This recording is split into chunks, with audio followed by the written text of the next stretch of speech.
আন্দোলন যারা করবেন, দিনকে বিজয়ী করার আন্দোলন যারা করবেন, দিনকে বিজয়ী করার আন্দোলনের যারা নেতৃত্ব দেবেন, যারা ভূমিকা পালন করবেন, রাজপথে লড়াই করবেন, তাদের বিরুদ্ধেই জুলুম নির্যাতন চালানো হবে, তাদের বিরুদ্ধেই ষড়যন্ত্র করা হবে, তাদের বিরুদ্ধেই নানান মিথ্যা প্রচারণা চালানো হবে।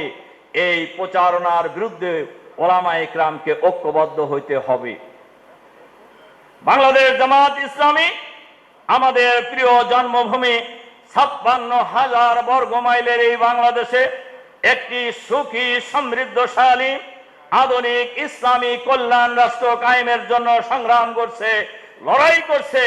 আল্লাহ তাআলা রহমতে যদি এদেশের জনগণ জামাতকে যদি রাষ্ট্রীয় ক্ষমতা পরিচালনা করার দায়িত্ব দেয়, জামাত আগামী দিনে বাংলাদেশকে একটি দুর্নীতিমুক্ত বাংলাদেশ বানাবে ইনশাআল্লাহ, একটা সন্ত্রাস মুক্ত বাংলাদেশ বানাবে, একটি চাঁদাবাজ মুক্ত, একটি ধর্ষণ মুক্ত বাংলাদেশ বানাবে জামাত ইনশাআল্লাহ, যেটা বাংলাদেশের সব মানুষের দাবি। বলেন সব মানুষের দাবি কিনা? সব মানুষের দাবি। আমি আগেই বলছি, এই চাঁদাবাজ, সন্ত্রাস, দখলবাজ এই শ্রেণীর সংখ্যা খুবই কম। কাজেই বাকি সমস্ত লোকদেরকে ঐক্যবদ্ধ করে আগামী দিনে বাংলাদেশকে একটি সুন্দর বাংলাদেশ হিসেবে ঢেলে সাজানোর জন্য আমরা লড়াই করে যাব ইনশাআল্লাহ। এখন যে অন্তর্বর্তীকালীন সরকার আছে, এই সরকারের কাছে আমরা জামাতের পক্ষ থেকে আমরা বলে এসেছি, এই যে লাস্টে সরকারের সাথে আমাদের দেখা হয়েছে, যে জামাত ইসলামের পক্ষ থেকে দুটি রোডম্যাপ দেওয়া হয়েছে। একটি রোডম্যাপ দেওয়া হয়েছে আপনারা কি কি সংস্কার করবেন, এটা কতদিনের মধ্যে করবেন, এটা আগে জানান। ২ নম্বর, এইটা যদি সফল হয় তাহলে free and fair credible election, যে ইলেকশন নে জনগণ ভোট দিতে পারবে নির্বিঘ্নে। এই গত ১৫ বছরে বাংলাদেশের মানুষ কোনো ভোটাধিকার প্রয়োগ করতে পারে নাই। ভোট দিতে পারছে নাকি মানুষ? চট্টগ্রামের লোকেরা পারছে নাকি?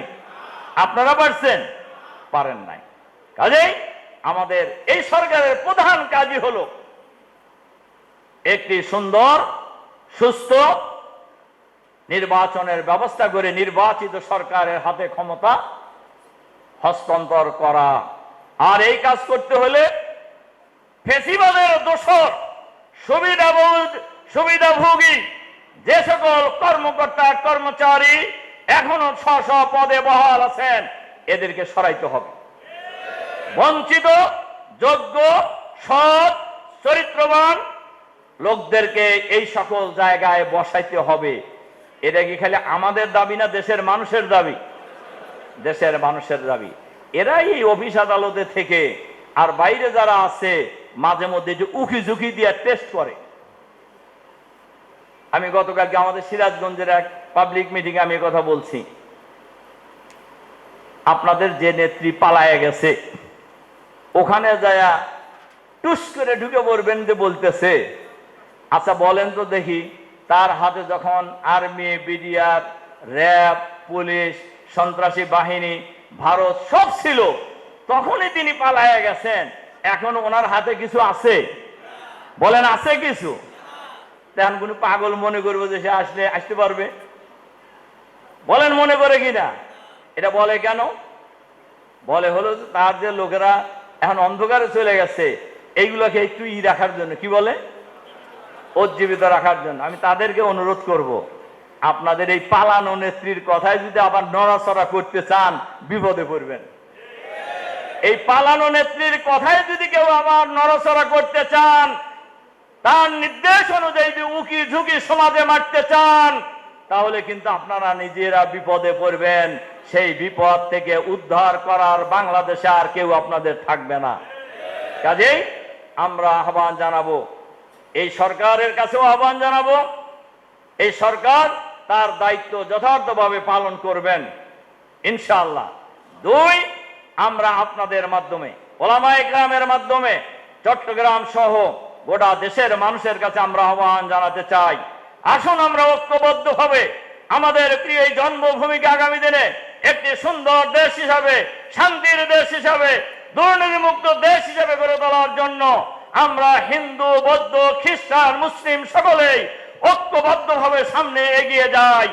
আল্লাহ তাআলা আমাদেরকে যার যার জায়গা থেকে সঠিক ভূমিকা পালন করার মধ্য দিয়ে আগামী দিনে বাংলাদেশে একটি ইসলামী কল্যাণ রাষ্ট্র কায়েমের জন্য উলামায়ে কেরাম ঐক্যবদ্ধ ভূমিকা পালন করবেন, যাতে করে বাংলাদেশের ইসলামী সমাজ কায়েমের চূড়ান্ত আন্দোলনে এই চট্টগ্রাম মহানগরী বিশেষ করে উলামায়ে কেরাম ঐতিহাসিক ভূমিকা পালন করবেন ইনশাআল্লাহ।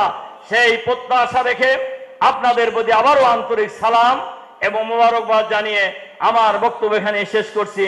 আল্লাহ হাফেজ। বাংলাদেশ জিন্দাবাদ। আসসালামু আলাইকুম রহমতুল্লাহি ওয়া বারাকাতুহু।